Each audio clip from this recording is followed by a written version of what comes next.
Error and its types वाले video में मैंने आपको एक दुकानदार के पास भेजा था 1 किलोग्राम मतलब 1000 ग्राम चीनी लाने के लिए। और वहाँ पर आप जब 2 बार में चीनी लेकर के आए तो एक बार दुकानदार ने आपको 800 ग्राम दिया और एक बार दुकानदार गलती से 1200 ग्राम दे दिया। यानी आप चाहते तो थे कितना 1000 ग्राम, लेकिन आपको मिला 200 ग्राम कम। नेक्स्ट टाइम आप चाहते थे फिर से 1000 ग्राम, मिला आपको 200 ग्राम ज़्यादा। अब यहाँ पर डिस्कशन किया जाए, जो आप डिमांड कर रहे थे, जो मेजरमेंट आपको चाहिए था, ये बेसिकली क्या है, ट्रू वैल्यू है। ये ट्रू वैल्यू है। तो यहाँ पर जो 200 ग्राम कम या ज़्यादा मिल रहा है, इसको क्या मान लिया जाए?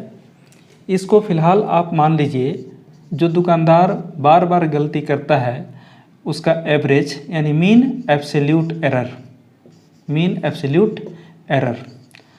तो अब इससे आपको क्या क्वांटिटी के बारे में इंफॉर्मेशन मिला वो समझिए कि आप जो भी मेजर्ड क्वांटिटी चाहते हैं, मेजरमेंट का रिजल्ट चाहते हैं, मेजर्ड क्वांटिटी चाहते हैं, वो या तो ग्रेटर होगा किससे, तो ट्रू वैल्यू जो आप लिखे हैं वहाँ पर, और उसमें से माइनस करना होगा किसको, mean absolute error. Absolute error. और नहीं तो ये जो मेजर्ड क्वांटिटी है ये लेस होगा किससे, ओके, ट्रू वैल्यू दिख रहा है और उसमें से मीन एब्सोल्यूट एरर को ऐड करने पे जो मिलेगा, मीन एब्सोल्यूट एरर को जो ऐड करने पे मिलेगा। हाँ, इसके इक्वल भी हो सकता है, यानी ये। इसका मतलब आपको ऑलवेज याद रखना है, आप किसी भी मेजरमेंट के लिए जाइए तो जो मेजर्ड क्वांटिटी है उसका वैल्यू जो होगा या तो ज़्यादा होगा, मतलब ट्रू वैल्यू प्लस किसका, mean absolute error. Mean absolute error. और नहीं तो कम होगा, मतलब माइनस। अब यहीं पे मेजर्ड क्वांटिटी हम ए लिखें तो ट्रू वैल्यू को ए बार लिखेंगे और plus minus mean absolute error को डेल्टा ए बार। यानी किसी भी मेजर्ड क्वांटिटी का जो रिलेशन होता है वो कुछ ऐसा होता है। ये रिलेशन याद रखेंगे। जब भी हमको एरर के साथ किसी क्वांटिटी को एक्सप्रेस करने की ज़रूरत पड़ेगी तो उसमें जो आपका measured quantity, measured value, observed value होगा वो true value plus minus mean absolute error के बराबर होगा। यानी क्या है कि अगर उसी दुकानदार के पास आप बार बार ख़रीदने जाते हैं तो आपको 1 किलोग्राम चीनी मांगने पे 800 ग्राम से लेकर के 1200 ग्राम तक मिल सकता है। हो सकता है कि दूसरा दुकानदार के पास जाएं, उसका जो मेजरिंग इंस्ट्रूमेंट है या मेजरमेंट का तरीका है उसके हिसाब से वो 100 ग्राम की गलती करता है। तो यहाँ पर ये क्या हो गया, या तो 100 ग्राम कम, नहीं तो 100 ग्राम ज़्यादा। मतलब आपको 900 ग्राम से लेकर के 1100 ग्राम के बीच में वहाँ पर क्वांटिटी मिल जाती है। हम कोशिश करते हैं कि हम ऐसे दुकानदार के पास जाएं जहाँ पर ये मीन एब्सोल्यूट एरर वाला पार्ट कम से कम हो, लेकिन फिर भी ऐसा नहीं हो सकता कि ये पूरी तरह से जीरो हो जाए। हाँ, यहाँ पर एरर है तो दोनों साइड जाने की पॉसिबिलिटी है। ऐसा नहीं है कि हमेशा आपको कम ही मिलेगा, ज़्यादा भी मिल सकता है। ये लक बाय चांस की बात होगी। ओके, तो मगर मिलेगा आपको जो क्वांटिटी वो इन दोनों के बीच में ही मिलेगा। इसीलिए यहाँ पर जो भी क्वांटिटी आप मेजरमेंट से पाएंगे उसमें प्लस माइनस वाला फैक्टर रहेगा। ये आप मेजरमेंट के टेक्निक की बात करेंगे, कुछ में थोड़ा ज़्यादा एरर, कुछ में थोड़ा कम एरर, कुछ में बहुत कम एरर होता है, और जिस इंस्ट्रूमेंट में जितना कम एरर हो, जिस मेजरमेंट टेक्निक में जितना कम एरर हो, उसको उतना ही बेहतर मेजरिंग टेक्निक माना जाता है। ओके, तो अब यहाँ पर हमारे पास ये एक्सप्रेशन तो आ गया। तो अगर हमको एक मेजर्ड क्वांटिटी ए दिखाना हो तो हम मेजर्ड क्वांटिटी ए कैसे दिखाएंगे? तो यहाँ पर बार, यहाँ पर भी बार देंगे, true value plus minus mean absolute error, यहाँ पर भी true value plus minus mean absolute error, इसकी बात करेंगे। अब एक और इम्पॉर्टेंट चीज़ जो है आपसे डिस्कस करनी है और मैटर डिस्कस करना है, वो ये है कि हम अगर कभी कोई फार्मूला लिखते हैं, जैसे सीरीज में रेजिस्टेंस का लिखते हैं, तो यहाँ पर R1 प्लस R2, या कभी हम लोग टेम्परेचर डिफरेंस लिखते हैं तो यहाँ पर T2 माइनस T1, या हम लोग फोर्स लिखते हैं तो हमारे पास मास इंटू एक्सीलरेशन, डेंसिटी लिखते हैं तो मास बाय वॉल्यूम, या कभी H का फॉर्मूला लिखते हैं तो I स्क्वायर RT या V square by R into T. कहने का मतलब है आपके पास इतनी डिफरेंट तरीके की पॉसिबिलिटी होती है जब कोई फार्मूला आप एक्सप्रेस करते हो।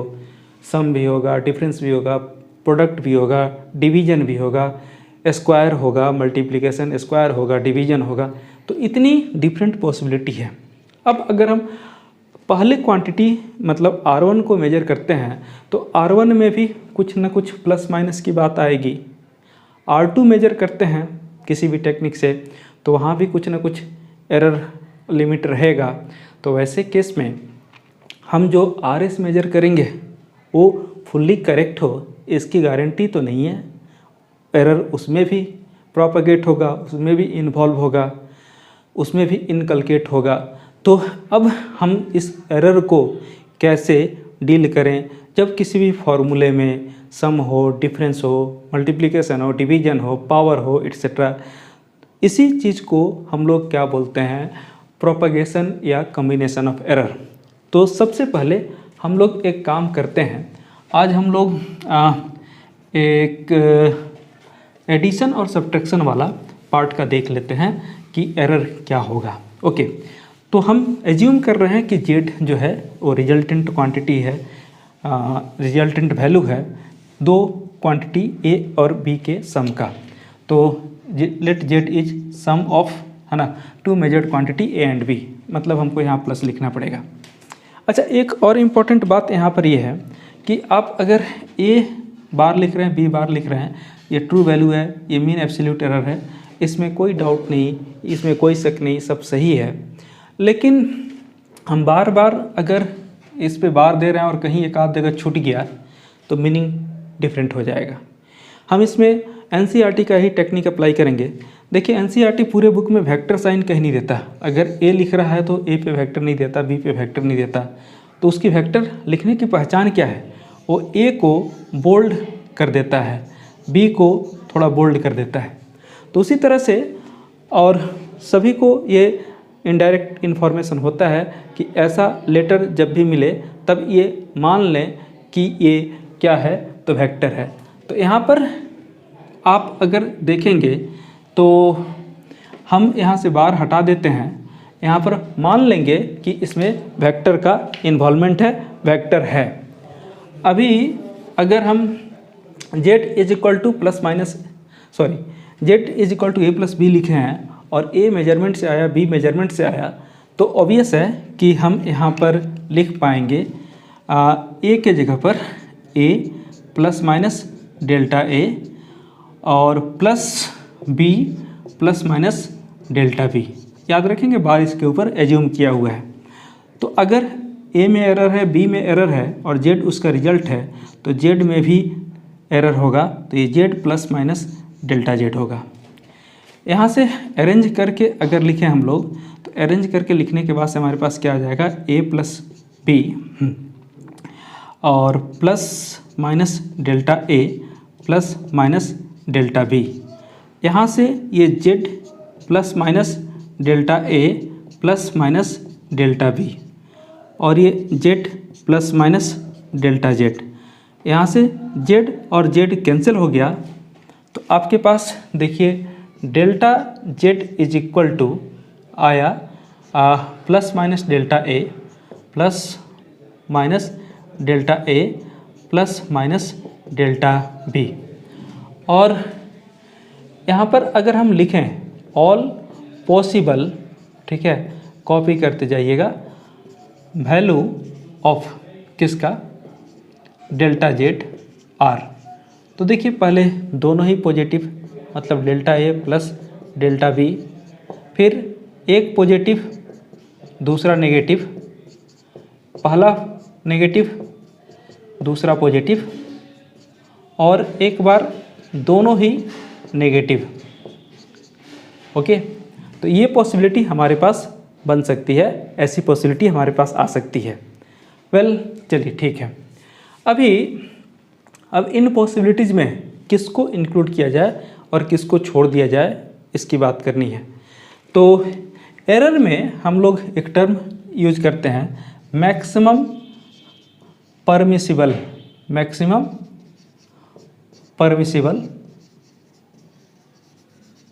एरर। तो यहाँ पर मैक्सिमम परमिसिबल या पॉसिबल वैल्यू इज, है ना, delta A plus delta B. और ऐसा है कि as error is always estimated at its maximum permissible value, at its maximum permissible value. तो देयरफॉर आप लिख सकते हैं delta z is equal to delta A plus delta B.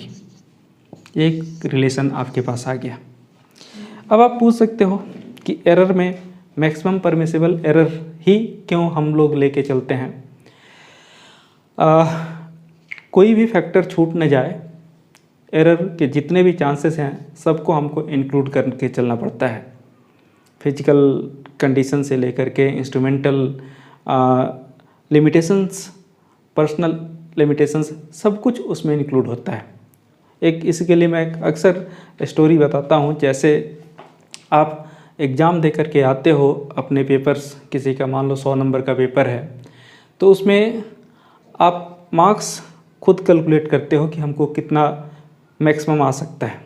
तो मैक्सिमम कितना आ सकता है पता करने के लिए आप करते क्या हो कि जितनी पॉसिबिलिटीज़ हैं एरर की, उसको सबको हटाते हो और उसके बाद से मार्क्स ऐड करते हो। जैसे मान लिया कि मैथ का पेपर था, एग्जाम्पल के तौर पे मैथ का पेपर 5 मार्क्स के क्वेश्चन आप छोड़ दिए, आपके पास अब पॉसिबिलिटी रह गई 95 ऑफ 10 करने की।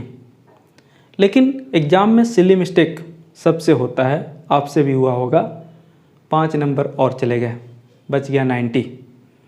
मैथ के टीचर के बारे में आप सभी से ओपिनियन लेते हैं, आप लोग बोलते हैं बड़े र्यूड, खड़ूस, ऐसा कुछ टर्म, ऐसा आपने सोच के रखा है। ओके, और आप ये सोच रहे होंगे कि वो तो सभी मिस्टेक को खोज करके ही नंबर काट लेंगे जैसे क्लासेस में काटते हैं। तो 5 नंबर और चले गए। एक आध फैक्टर और आप ये करते हो कि मैथ के टीचर का मूड मेरे कॉपी को करेक्ट करने के वक्त कैसा रहा होगा। सपोज कर लो कि मूड बड़ा ख़राब रहा होगा, बीवी से झगड़ा हो गया होगा, तो 5 नंबर और चले जाएंगे। आपको अब कैलकुलेशन आपका बोलता है 80 आपका मिनिमम मार्क्स हुआ, इससे कम मार्क्स आपका नहीं हो सकता, क्योंकि हर पॉसिबिलिटी ऑफ एरर को आपने इंक्लूड कर लिया है। तो अब क्या होगा, अब ऐसा हो सकता है कि आपका कॉपी चेक करने के समय आप जैसा सोच रहे थे कि टीचर का मूड ख़राब हो रहा होगा, नहीं रहा, आपको टोटल ही मार्क्स अवार्ड हो गए। चलिए नेक्स्ट, आप जो सोच रहे थे कि टीचर बड़े सख्त हैं, असल में वो अंदर से नारियल थे, उन्होंने देखा मिस्टेक, सिली मिस्टेक है तो बच्चे ही नहीं करेंगे, दूसरे कौन करेंगे, इग्नोर करके उसका मार्क्स दे दिया, 90 मिल गया। नेक्स्ट, अब आपने जो सोच के रखा था कि मार्क्स और कुछ कटेंगे, वो भी नहीं कटा, 5 और मिल गए, 95 हो गए। अब 5 नंबर जो छोड़ दिया उसका एक अच्छा बात सोचते हैं, जो मैथ का पेपर करेक्ट कर रहा होगा उसके पास भी ब्लू इंक का पेन होगा, आगे तो आप समझ गए होंगे, पूरे नंबर आ गए। लेकिन हम जब कैलकुलेट कर रहे थे तब ये नहीं सोच रहे थे कि हमारे साथ पॉजिटिव क्या क्या होगा, हम ये सोच रहे थे कि कौन कौन से फैक्टर मेरे मार्क्स को रिड्यूस करेंगे। उसी तरह से जब मेजरमेंट होता है तो मेजरमेंट में वो सारे फैक्टर इन्वॉल्व करा लिए जाते हैं जिनके वजह से एरर हैं। इसीलिए हम हमेशा मैक्सिमम पॉसिबल एरर की बात करते हैं और मैक्सिमम पॉसिबल एरर ही कैलकुलेट करते हैं। तो एडिशन में delta z is equal to delta A plus delta B. अब यहीं पे हम जैसे बता रहे थे कि फॉर्मूले में सम ही नहीं है ना, डिफरेंसेस भी होते हैं। तो यहाँ पर अगर आप ऐसा मान लें कि एरर इन डिफरेंस निकालना है, सब्ट्रैक्शन में एरर निकालना है, एक फार्मूला ऐसा है जिसमें दो क्वांटिटी का सब्ट्रैक्शन है, तो जेड को हम मान लेंगे कि वो क्या है, difference of two measured quantity A and B, यहाँ पर ए माइनस बी। अच्छा, मेजर्ड क्वांटिटी ए को एक्सप्रेस करने का तरीका हमारे पास यही है, A is equal to A plus minus delta A, B is equal to plus minus delta B. तो हम यहाँ पर एक माइनस लिखेंगे और जब यहाँ माइनस होगा तो यहाँ ब्रैकेट होगा, तो b के साथ तो माइनस होगा, ओके। और यहाँ पर जब मल्टीप्लाई होगा तो माइनस प्लस माइनस और माइनस माइनस प्लस, यानी यहाँ पर बदल जाएगा माइनस प्लस, यानी यहाँ फिर से आपके पास बदल जाएगा ये माइनस प्लस। फिर से अगर ऑल पॉसिबल वैल्यू लिखें तो ऑल पॉसिबल वैल्यू हमारे पास कुल मिला कर के 4 ही होंगे। चेक कर लीजिए, दोनों प्लस, दोनों माइनस, एक प्लस दूसरा माइनस, पहला माइनस दूसरा प्लस, 4 पॉसिबिलिटी। और मैक्सिमम परमिसिबल एरर इज आपके पास फिर delta A plus delta B. और जैसा कि अभी जिक्र कर ही रहे थे इस बात का कि हम हमेशा ही एरर को इसके मैक्सिमम पॉसिबल वैल्यू पर ही एसेस करते हैं, मेजर करते हैं, सारे फैक्टर इंक्लूड करके। तो इवन यहाँ पर ए माइनस बी है, लेकिन delta z is equal to delta A plus delta B. ये शो करता है कि एरर का प्रोपगेशन जो होता है ऑलवेज एडिटिव होता है। एक एरर दूसरे एरर को कैंसिल आउट नहीं करता, एक एरर दूसरे एरर को हमेशा ऐड ऑन करता है।